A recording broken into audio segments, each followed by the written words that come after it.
Like they got on their brand, they got their garbage bags on, like to lose 8 pounds. Like, come on, man, give me a sweat top and a t-shirt. Like, give me a t-shirt with a sweat top over it and some sweatpants, and I'll go get 8 pounds off of the treadmill in an hour.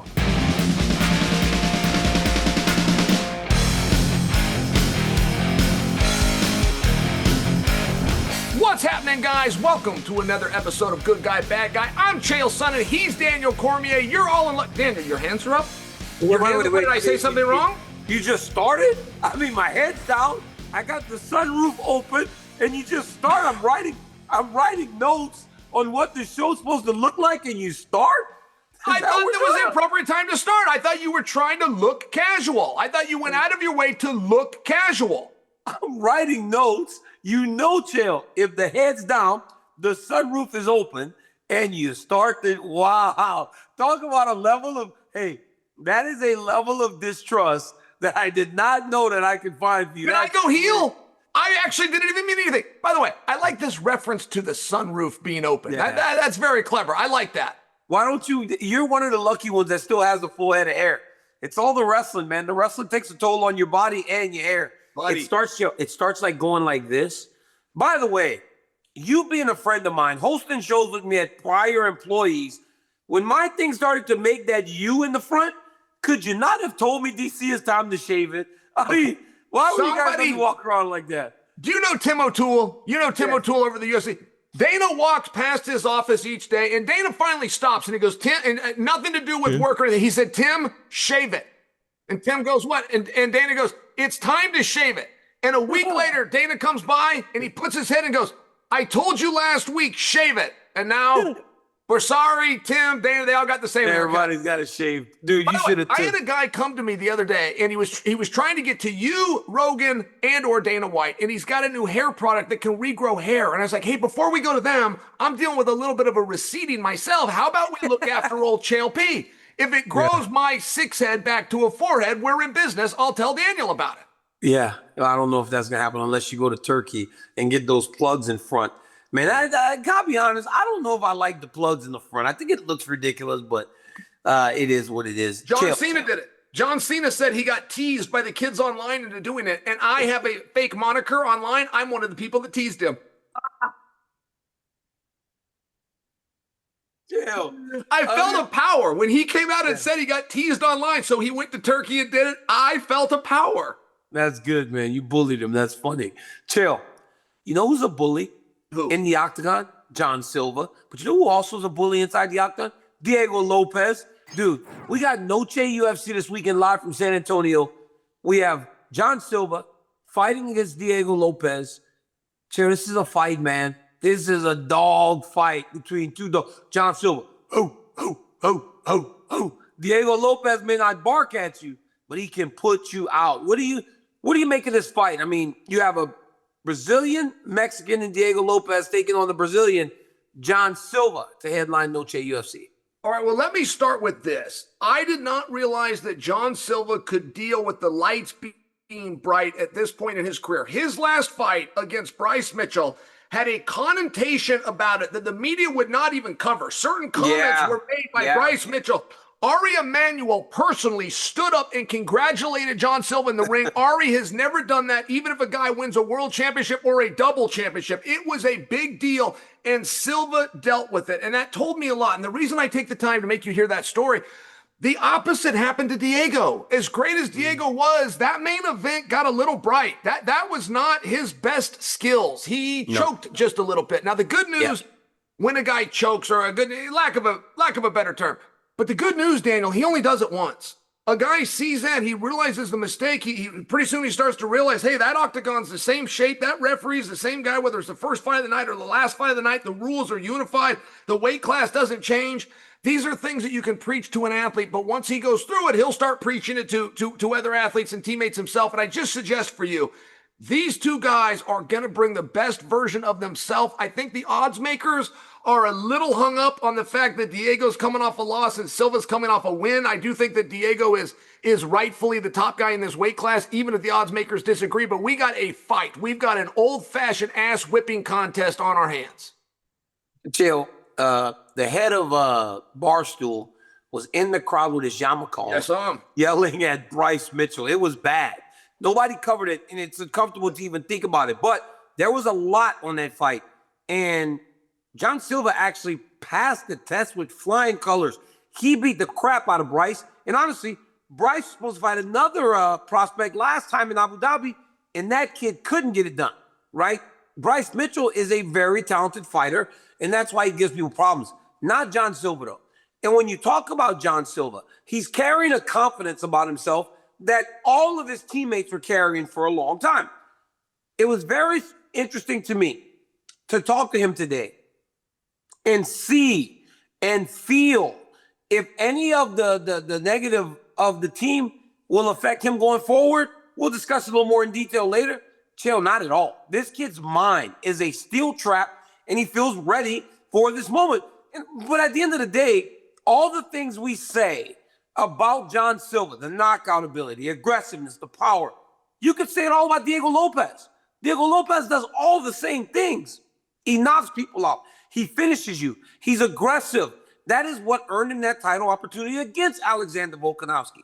So when you look at these two guys, it seems as though it's a matchup that's made to start off a massive day of fighting, because we're going to do Noche UFC. We will discuss Canelo versus Crawford later in the show, but it's like that's the type of matchup that you leave Noche UFC going, man, I'm ready for more combat. That's something you'll get later in the day. But chill. Diego fought for the belt against Volk last. Diego Lopes would seem, John Silva would seem like he's on the verge of a championship opportunity. Is this a title eliminator, or a Diego Lopes win is too soon to say we need to see him fight against Volk? So title eliminator for Silva, just another fight for Diego Lopes. It is definitely a semifinal or a number one contenders match for one guy, but by MMA standards, that's how we do them. Very seldomly do we have a number one contenders match that's a true semifinal. No matter who wins is going to advance. If one guy's already been given an opportunity, just for parity reasons, it gets spread around just a little bit. So I'm going to bring that to you that, yes, I think that Silva is at least on the cusp. I have a question for you. Silva had a piece of performance art, and I didn't know how to interpret it. He gets into the ring, and his walkout was special. I mean, he's got this weird music. Yeah, it was unbelievable how this guy came to the ring, had the whole crowd eating out of his hand. He gets in the ring. He ought to be exhausted by everything that he did, but he then grabs the cage. He grabs the cage, but then he hooks his feet on it, so it's like he's soaring. What does that mean?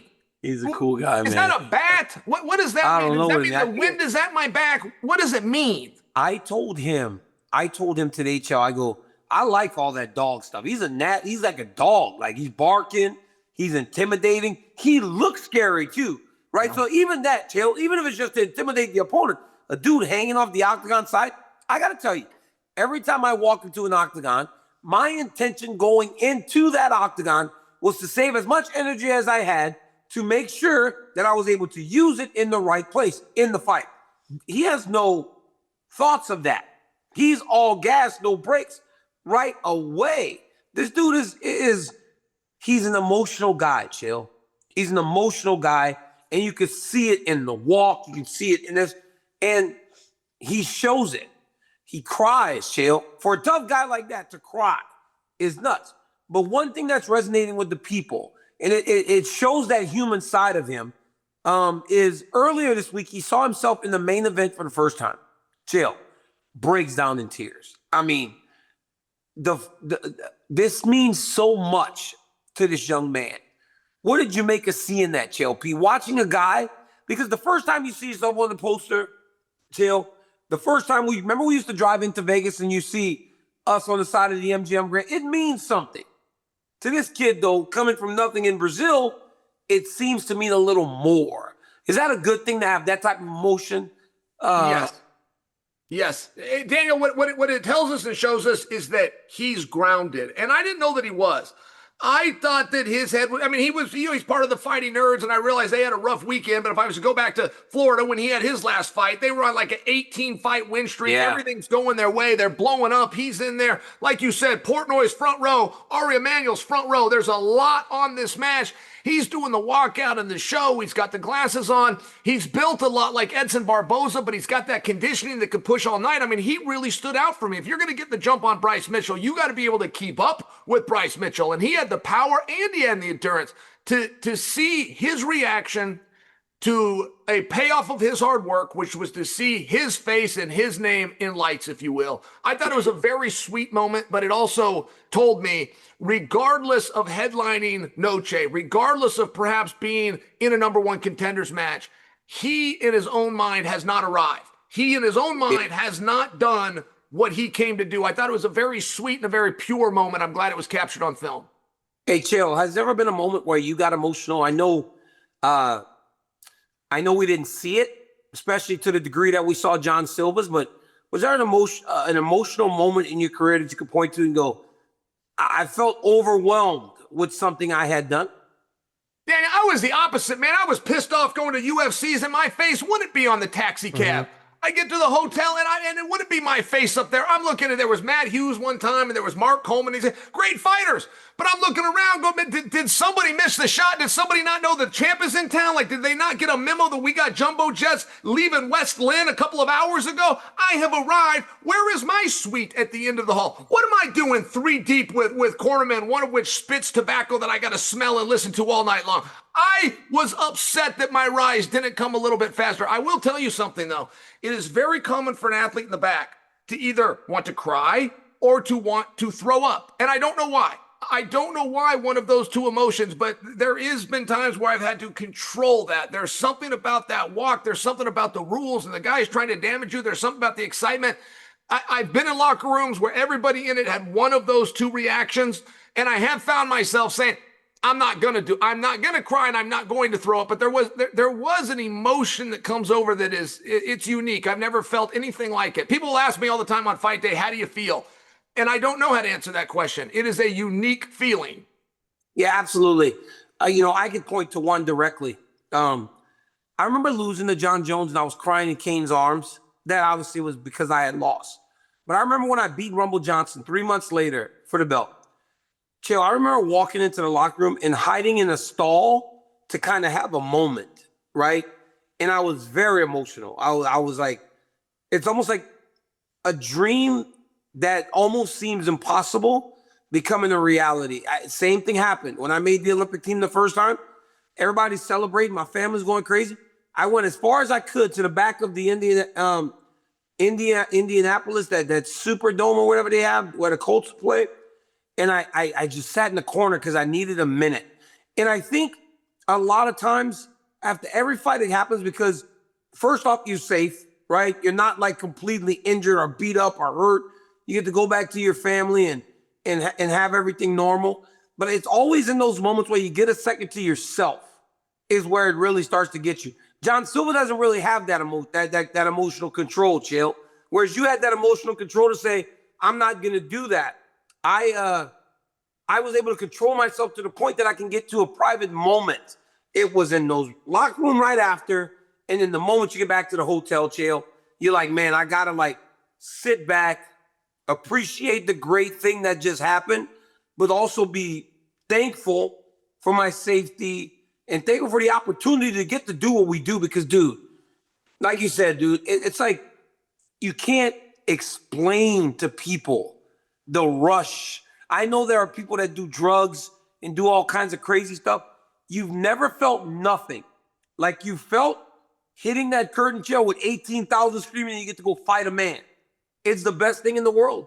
And so, yeah, I've had those moments, but I've always been so appreciative in those moments. I love that story, Daniel. I'm jealous of one thing, and I'm jealous that you were able to have that emotional release after the match. Most people, see, the problem is when it gets to you before, when the moment is so big.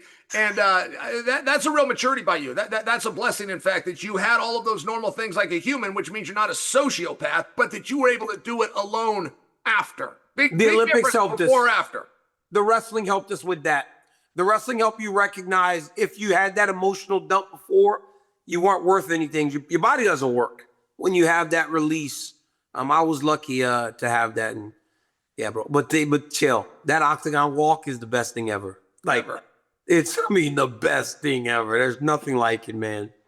Hey, Yeah, sometimes it's too short. Like it depends on the schematics of the building. Because I've had some where I've made this walk and then you turn and I think I'm going to get another turn and yet another turn. I make the turn and the stairs are right there and I go, that's it.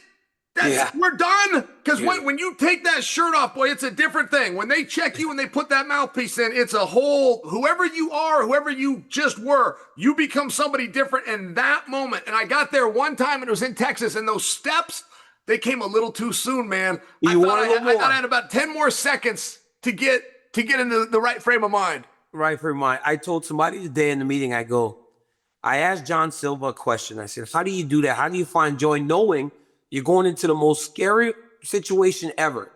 To the death. Chill. To the death. I know nobody's dying inside the octagon because somebody's going to save him. But I told him, I said, because I was going to kill him. If the ref didn't stop me, Chill, I'd probably, you know what I'm saying? But the ref was going to stop you. How are you so confident? He goes, I love this. I live for this. And Chill, you've never met a man that loves his woman more than this guy. She holds pads for him. And when he gets emotional, Chill, he grabs her. He reaches over to his wife, puts his hands in her hands, and she settles him. It's crazy, dude, to watch. And he's married to her. This isn't just a sidey. This is his wife. I really respect that.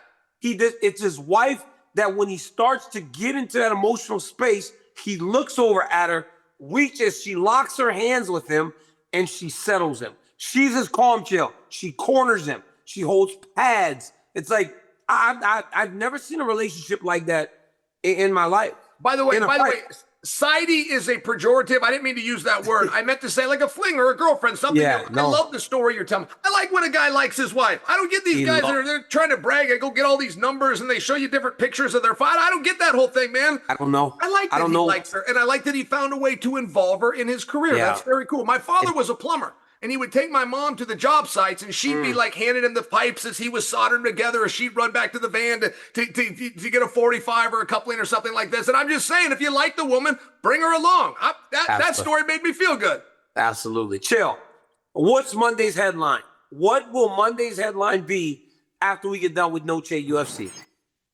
I do think that Noche UFC is going to steal Monday's headline. I tell you that because we got a tremendous boxing match, but there is something about, and I'm going to quote Dana White, once yearly love letter to the Mexican crowd. When Dana first said he fights like a Mexican, people were like, oh, we got him. You can't say that. And Dana said, bull crap. He said, there is not a bigger compliment you can say to a fighter. He never backed off it. And he has now said that Noche is his love letter to the Mexican audience, just an appreciation that he's had since he was a kid.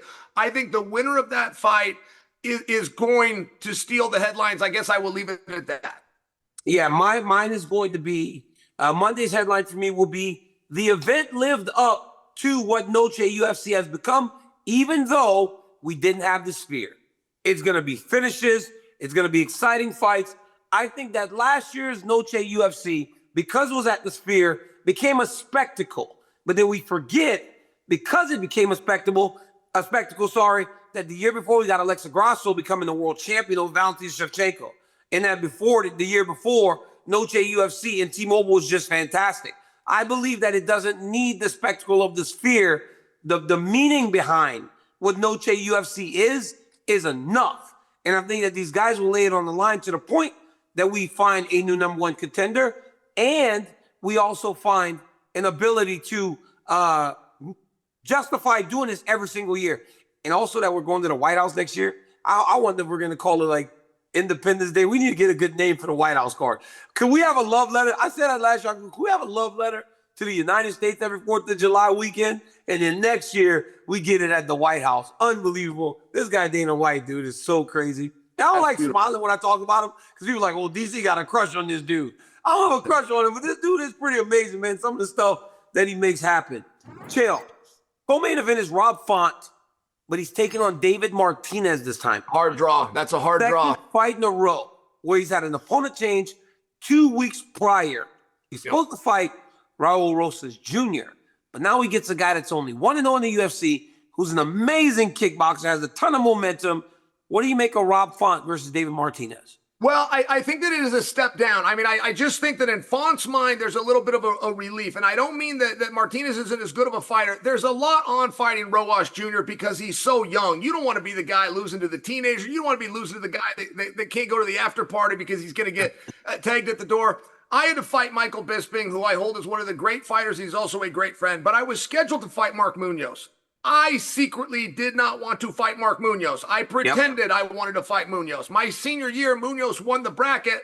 I didn't place in the tournament. Like, that didn't go away. This was an opportunity to fix that, but I was still had an intimidation that I'm kind of fighting a version of myself. And I'll just tell you, when I got the call and it had gotten switched, it wouldn't matter who the opponent got switched to. I want to pick my words because I do not want to say disrespectful to Bisping. I'm just sharing with you, there was going to be a relief. Like, if there was one guy at that time that I didn't like the matchup, it was Munoz. And I do think that Font is going to be served well with that. I think that Font probably sleeps a little easier at night. And I'm not proclaiming that it's a downgrade in skill, but there is a downgrade in expectation. And a lot of times that can really change your approach. It's a hard draw for both guys, but I think that Font finds himself in a better spot than he initially was. And part of the reason for that, Chael, is because we know that Raul Rosas Jr., while he's very young, he knows exactly what he wants to do, and that's just wrestle you. Wrestle you, wrestle you, wrestle you, wrestle you, wrestle you, wrestle you. Yep. Now you get a guy who's an orthopedic surgeon by day, but is also a tremendous striker. Rob Font has seen striking, right? So nothing's going to surprise him in there. And it just seems like a much less grueling afternoon for Rob Font. What I do love about Font, though, is that now he's won 2 in a row. Bro, he was getting ready to fight Dominic Cruz in Seattle. He fought the young kid. He beat the young kid right after he had beaten Kyler Phillips. So he's on like a bit of a run now as he ages, but he's getting the prospects. The onus is on David Martinez now. Because we know Rob Font. We know what Rob Font can be. We know that he's been in the top 5 before. He's showing that he's still valuable. A lot of these young guys, though, have gotten the opportunity to get past him, and he's not willing to do that. So Rob Font is in a big spot. But David Martinez, everything could change if he wins this fight this weekend. You know, Font spoke about sometimes these young athletes aren't ready for the moment. He said this weekend he intends to show David Martinez that he's just not ready. He said he had that, Chael. He said he had that when he fought against Jose, where you're young in your career and you're beating everyone. But then when you get to the very best guys, you're like, wow, there's like a little bit more I need to learn before I'm ready for them. And he feels that that's going to happen this weekend. The famous words by Corey Anderson. There are levels to this game, but there's a truth to that. Have you ever met Rojas Jr., by the way? I have. I've had a pleasure a couple of times, and I've been very impressed with him just as a young man, as an up-and-comer. And I know how bad this hurts him to not be part of Noche. So a quick shout-out to him, but I do wish him a speedy recovery. It would have to be pretty bad to keep him out of this event. Yeah, absolutely. He fought on Noche UFC last year, and he was looking forward to fighting this year.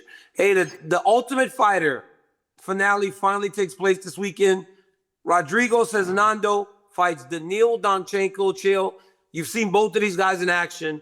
What do you think happens when these two match up to see who becomes the Ultimate Fighter? Well, okay, big spoiler alert, but Daniel, I hope they both get picked up, man. These guys are UFC ready, and they truly are. Now that takes away from some of the spirit of the contest, right? I mean, there's a lot on the line, and one guy's dreams are made, and one guy's are dashed. I don't want to ruin that storyline, but I go back and forth on these guys. I mean, if we held this the day that we all met, I believe that Rodrigo would win.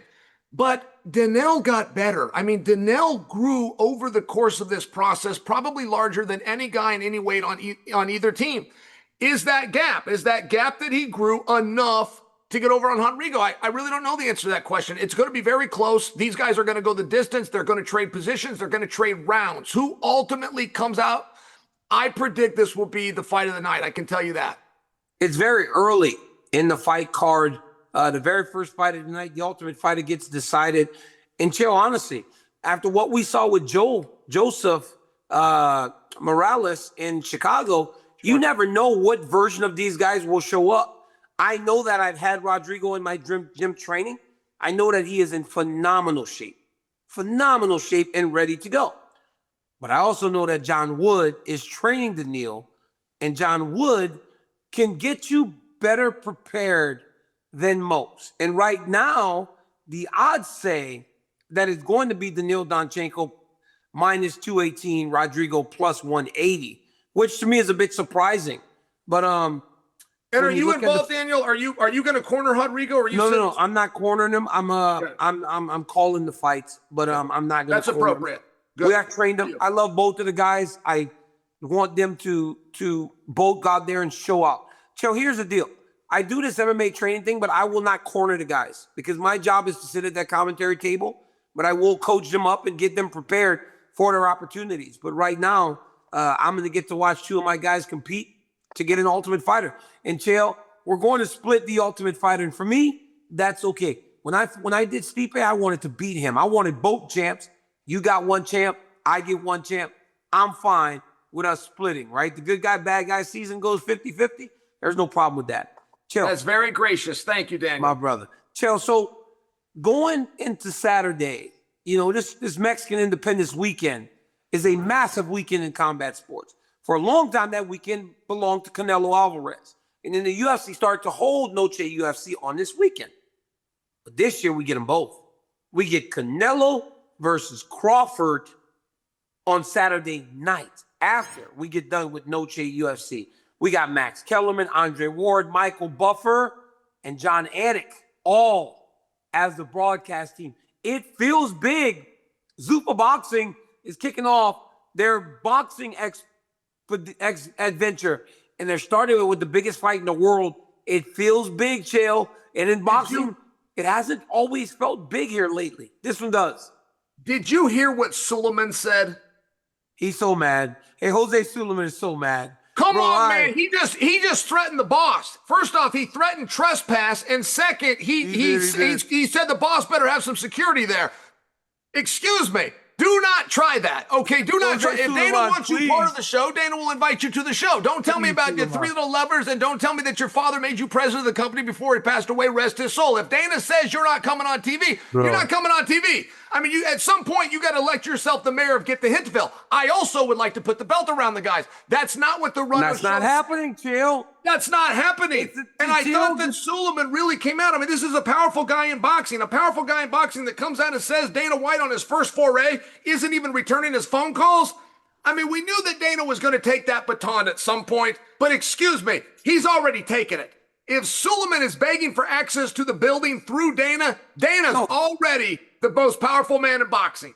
He's there. Suleiman's there. WBO, WBA, WBC, they're all there. They all have seats at the event. Problem is, I just don't know that it's going to go down like the old boxing fights where the president of the WBC, WBO, WBA gets to put the belt on the guy. It doesn't work. So you know what feels like? And I'm not trying to kick around the old boxing heads and head.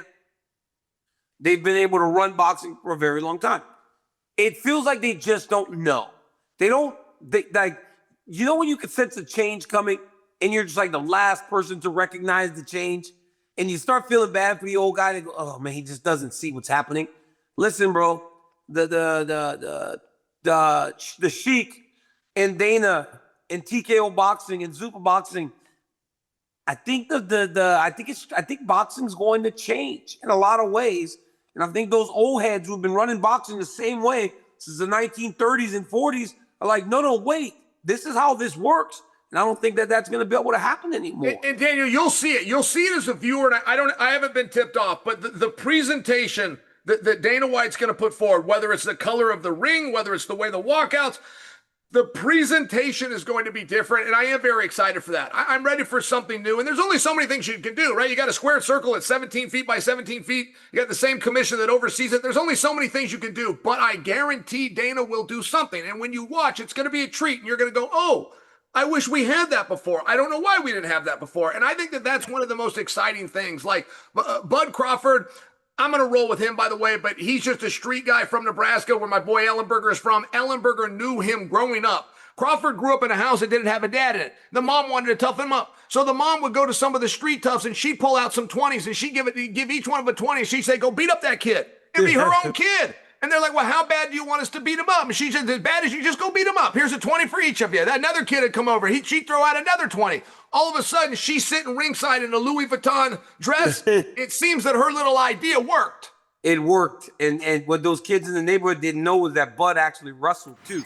So it wasn't as easy a fight as they might have anticipated. But Bud Crawford is the smaller guy fighting Canelo Alvarez, who has been in these moments time and time again. Look, Bud Crawford has had some big fights, but he hasn't fought against Mayweather. And he hasn't been in there with some of the names that Canelo has been in there with. Canelo seems to be the guy more suited for this fight in terms of the enormity of it, the arrivals and the pomp and the circumstance. Canelo's lived that his entire life since a very young man. But that leads me to this question. Bud is smaller. Bud is the guy that's coming up. Canelo loses to a smaller guy, Chael. Does it mess with his legacy? Does it change? In your opinion, do we start to look at Canelo Alvarez different if Bud Crawford goes over on him? Yes, and not specifically just because of the size, but Canelo is in a situation where there's really no room for error. He, at 21 years old, was given an opportunity, and I respected that he took it, but he was in there with a 35-year-old Floyd Mayweather, and he got taken apart. It was 12 rounds. He lost 10 of them, but it was very clear that he lost all 10 of them. And so then the story comes out, well, he's a little bit too young. Somewhere there, he had some tainted meat and failed a drug test, and he kind of worked his way through that. And the people have decided that they love him. But this is not a former world champion, and this is not a former Olympic medalist. In fact, he didn't even represent the country at the Olympic Games, and I'm not hating on him. Like, he can fight, but he was still chosen. Somebody every era gets chosen to be the face of boxing. They get to be to be the face of Mexican boxing. He wasn't the best at his age group. He wasn't the best in the juniors, the cadets, any of the divisions, but he did get chosen, and he's a very good fighter. But Bud Crawford, I think that Bud Crawford is the better fighter and Canelo is a better boxer. And what do you want to do with that? I'm leaning towards Crawford. And by the way, I'm not buying this whole that there's a weight difference. I mean, I'm really not. Usyk greatly was outweighed by Fury just a moment ago. Yeah. Mayweather greatly was outweighed by McGregor. Jake Paul was greatly outweighed by Mike Tyson. I know some of those are just for fun, but this whole idea about size and that it's helpful historically is simply not true. Muhammad Ali was 198 pounds in his prime. Mike Tyson never had a reach or a weight advantage over one single opponent. I mean, I've been hearing about this size. This whole size thing came because some guy's kid got his ass kicked on the playground, and when he needed to explain to his coworkers over the water bucket the next day, he goes, well, Junior was outweighed, or the other kid was a fifth grader, and we're only in the fourth. Like, it's always been an excuse, and all the other guys go, oh, yeah, shoot, I can't do anything with that size. Size has really never helped anybody. You know what is also like a very You know what's also a very weird thing to me when I hear it? When they talk boxing and they talk about how a guy sucked down 8 pounds. I'm like, 8 pounds? You're like 8 pounds? 1 hour. 1 hour. Give me an hour. You only lose 8 pounds? Give me an hour, maybe 45 minutes. I'm like, hell yeah, he came all the way down from 162 to 154. I'm like, wait, what? Like, do you remember hearing that? Like, they got on their they got their garbage bags on, like, to lose 8 pounds. Like, come on, man, give me a sweat top and a t-shirt. Like, give me a t-shirt with a sweat top over it and some sweatpants, and I'll go get 8 pounds off of the treadmill in an hour. Absolutely. Some of the things are just not as big a factor. I do believe that there's something to it. They say in rematches, the younger guy wins. They say that constantly. They say also that when two guys are evenly matched in skills, the bigger guy wins. I think that is kind of the idea that they're trying to push in terms of this fight. I'm not sure people are buying it. But, Chael, we're getting fighters more willing now to say what they want. Bud Crawford goes, I only want to fight Canelo Alvarez. I believe that part of it is because you get $100 million when you fight Canelo Alvarez. But you also get to fight the guy. Tom Aspinall took the same approach with John Jones. John Jones was unwilling to fight Tom Aspinall, but Canelo is willing to fight Bud. Say Bud loses. What does he lose being the undefeated guy and one of the top pound fighters in the world?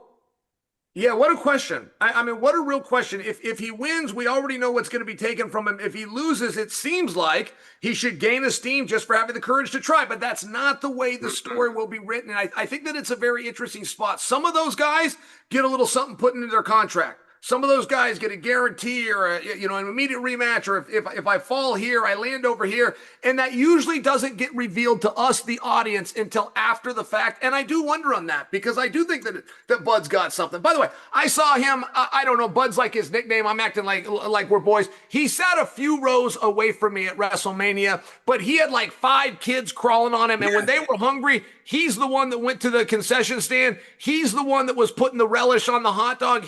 And I saw that. I observed him doing that. I don't know if you got to see a single match, but he made sure that little army of maniacs he's got had fun. And it meant something to me. I'm a fan. Yeah. He made me a fan just by observing that. He told Canelo he had 7 children, and Canelo said, "What? 7?" That was the funniest. Robin, I'm all in on it. I'm watching everything. I'm watching Countdown. I'm watching TV. I'm watching. But Canelo was like, "Wait, 7?" So crazy. And then he went on to say, "And if God blesses me with more, I'll take it." Chill. Last topic before I let you go. Let you enjoy your weekend. Dana White said he has plans to do a boxing version of the Contender series in 2026. He said the best will fight the best. Undefeated guys will fight undefeated guys. So I will build stars, and I will put on great fights. Chill. Does that work in boxing? We know now. Hey, just as Jose Suleiman doesn't understand that times are changing, that to me sounds like he wants to change more. Because most boxers, especially the good ones, they don't start seeing real competition until 18, 19, 20 and 0. They just now saying, I want these guys to fight each other. And I want them to do it much sooner than they've been doing before. Like, what are your thoughts on that? I mean, I don't know, Chael. I don't know if you can apply that to boxing. My daughter's name is Priya. Her middle name is Layla. She is named after Layla Ali. And I had one opportunity to meet Layla, and I actually did a podcast with her, an interview. And she told me her biggest regret is that she never went through the Olympic Games. And she told me the reason she regrets that is when her career was over and they were saying all these wonderful things about her, and she had this beautiful 28 or 29 and 0 record and all these world championships. She said, I always questioned them because I knew some of the times I was in the gym training that they were just going and finding a body down at the local park, talking them into doing this, paying them enough money. And she said the only way to actually know who's the best is to have a tournament, and only the Olympics holds a tournament. Well, that's not true anymore. The Ultimate Fighter is a tournament, and whether you want to do it jiu-jitsu like Dana just got done, or you want to do it in MMA like you and I just participated in, you get a group of guys. They're not drafted. They're not forced to be here. There's no wonderful carrot. They raise their hand and they say, I can beat everybody else, and you put them in an environment to prove it. So yes, I do think that there's room to do this in boxing. I think there is a tremendous opportunity. It's what the guys are used to when they do amateurs, when they come to the World Championships or the Olympic Games. They're fighting 3 and 4 guys in a 3 and 4 day period. The Olympics themselves is a 5-day period. It takes 4 matches to get the gold medal. I'm just saying they don't need these huge breaks in between, particularly when you're doing 3 rounds, 4 rounds, 6 rounds. There's different ways to do boxing. I think that it's very appropriate that Dana let these guys stand on their own, have an opportunity. All they got to say is put me in. You pass the physical. If you can beat this guy, forget about your mic skills or who your trainer was or what politics you know behind the scenes. The only way you can stand and the right guy gets recognized is if we do a tournament, and that's what the Ultimate Fighter is, and I love it. You know, I think that the idea is great. I just think that at certain point, there's going to be some, I don't know if the kickback comes from the fighter or the other promoters that will say, I got a kid that I know coming out of the Olympic Games. Deontay Wilder didn't fight anyone real till he was over 20 fights in his career. Sure. And by 20 fights, now he's already on like HBO or Showtime. He's already like a big deal. So they can sell pay-per-views around him. I believe that that's one of the ways that UFC could take from boxing and still apply it in today's world.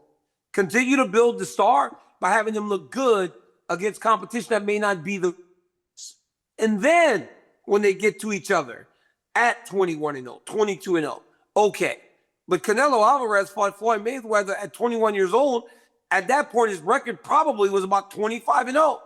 And people still said he wasn't ready, right? Sure. So imagine you start getting these athletes that are 12-0, 13-0.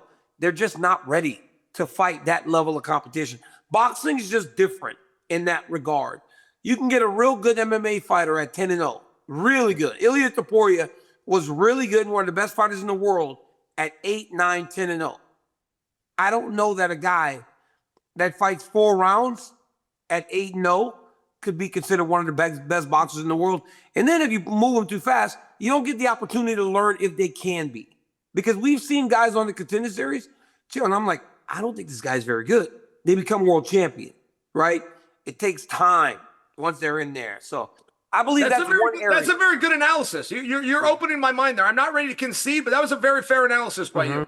It's just it just takes more time, I think, in boxing to develop a skill set to fight the absolute best in the world. Chael, I'm off to Noche UFC. I'm already Nocheing my UFC this week in San Antonio. You know, I've never been to San Antonio. This is the first time I've been. Oh, you'll love it. Bro, my only thoughts in San Antonio is what Charles Barkley told me. Charles Barkley just told me that the worst looking women in the country are in San Antonio. So that's my only thoughts in San Antonio. It's like, you know how I feel about Atlantic City? That's how Barkley feels about San Antonio. And I like Charles, so I listen to what Charles tells me. And he said that San Antonio sucks because the women eat too many churros. But I guess I'm going to see come Saturday night, JLP. I can't wait till the fight. It's going to be good. Until next time, guys, I'm Daniel Cormier. That's the bad guy, Chael Sonnen. Peace.